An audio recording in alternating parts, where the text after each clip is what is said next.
In this video, we'll look at the stages I went through to paint in watercolour these realistic rose hips, which are waxy, curved and covered in little spikes.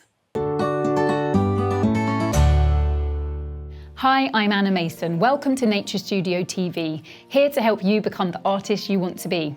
These rose hips, the fruits left behind after roses have finished flowering, are curvy, waxy and covered in little spikes. I painted them in watercolour in a step-by-step video class for Nature Studio, my online art school and community. In this video, I'll give you a quick overview of the process. I worked from a photo I'd taken and started with a detailed outline drawing before beginning to paint the lightest versions of each of the colour areas, starting by positioning the highlights using a watery mix of permanent rose for the more pink ones and adding in some of my yellow Winsor lemon to make a more orange colour for some. A few of them had a more grey hue to them, so for that I added a teeny bit of the very potent Payne's Grey. Next, I created an orangey red to be the skin colour around the highlights. It's a slightly thicker mix of permanent rose and Winsor lemon. I'm using a limited palette of just 6 colours, which is ideal if you're new to watercolour and are buying your first set, and it's also great for learning how to colour mix. I apply in the direction of form as if I'm painting on the surface of the hip from base to tip. Whilst the first layer to the hips dried off, I applied neat Winsor lemon, fairly watery, to the most yellow parts of the leaves, adding in some Winsor green yellow shade to make a more green version to apply to the areas that were more green in colour. Adding a touch of my brown, burnt sienna, to make the green a little bit more olive in hue in a few places. And using some watery brown mix to the dried sepal parts to the tips of the hips and the thorns to the stem, before using a brown with some Payne's Grey added in to make a more black colour for some of these areas of blemish. Then before moving on, I used my smallest brush to add little spikes to the hips that I could see in the photo for next level realism. Next, I went straight in with the darkest tones to the hips as I wanted to start to bring those to life. My mix was much thicker, but was those same 2 paints, permanent rose with some Winsor lemon, to make it a more of an orange red. I tried to slightly feather the edge of the darkest areas so that I could more easily make a graduated transition into the midtones. For those midtones, I created a mix that was a little less thick and contained a touch more Winsor lemon so that it was a little bit more orange, and I applied this to all the areas this tone or darker, holding off from anywhere I thought was lighter in tone. I worked over the feathered edges of the darker patches to make a smooth transition between the shades. With the skin of the flesh looking so bold, the highlights needed to be darkened, so I used the same colours as before, permanent rose with just a teeny touch of Payne's Grey, but a touch less water now so it's darker. For the lighter areas of highlight, I watered it down and added a bit more of the permanent rose, and held off from painting into the very lightest highlights.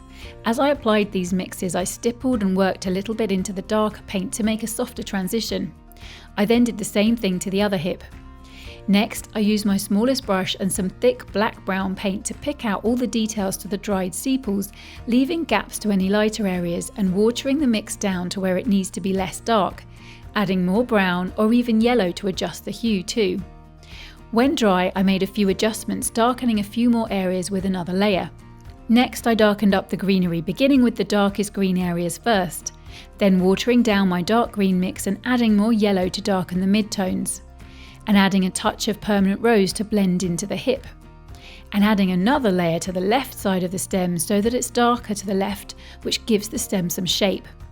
I used the dark green mix to paint in some of the darker veins to the leaves, and then I made a lighter mix that was more vibrant with plenty of the Winsor green yellow shade and the Winsor lemon to paint in some of the slightly lighter shapes on the leaves.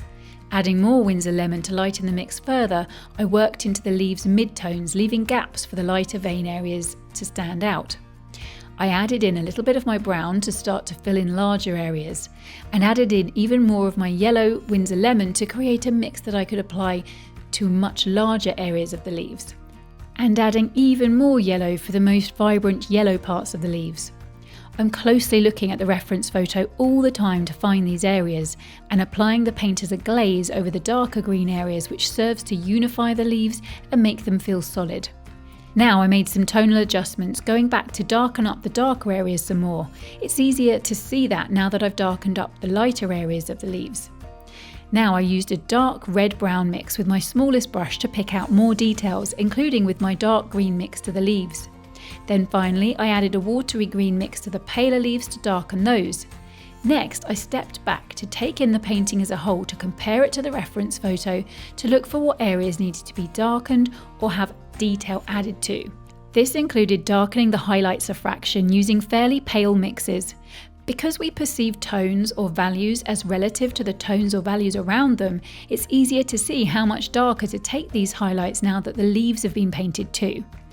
And with the highlights on the tips darker, it's easier to see that the darkest tones in the hips themselves needed darkening some more, with a permanent rose and burnt sienna mix as another layer to them.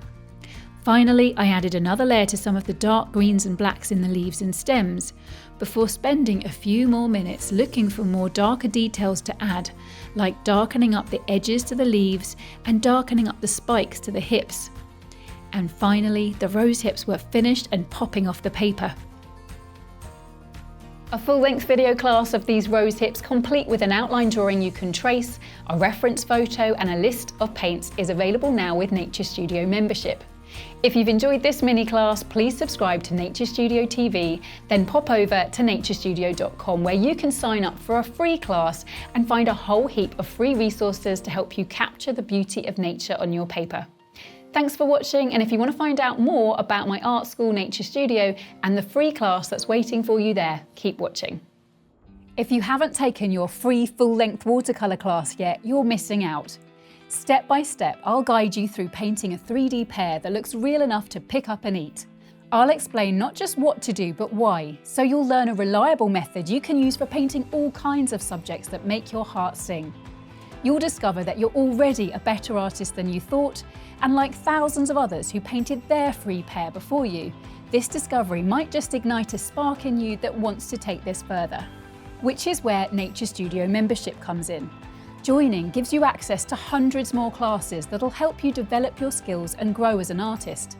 And in addition to the classes, when you join, you become part of a global community of like-minded creatives who can support you and offer you feedback if and when you need it.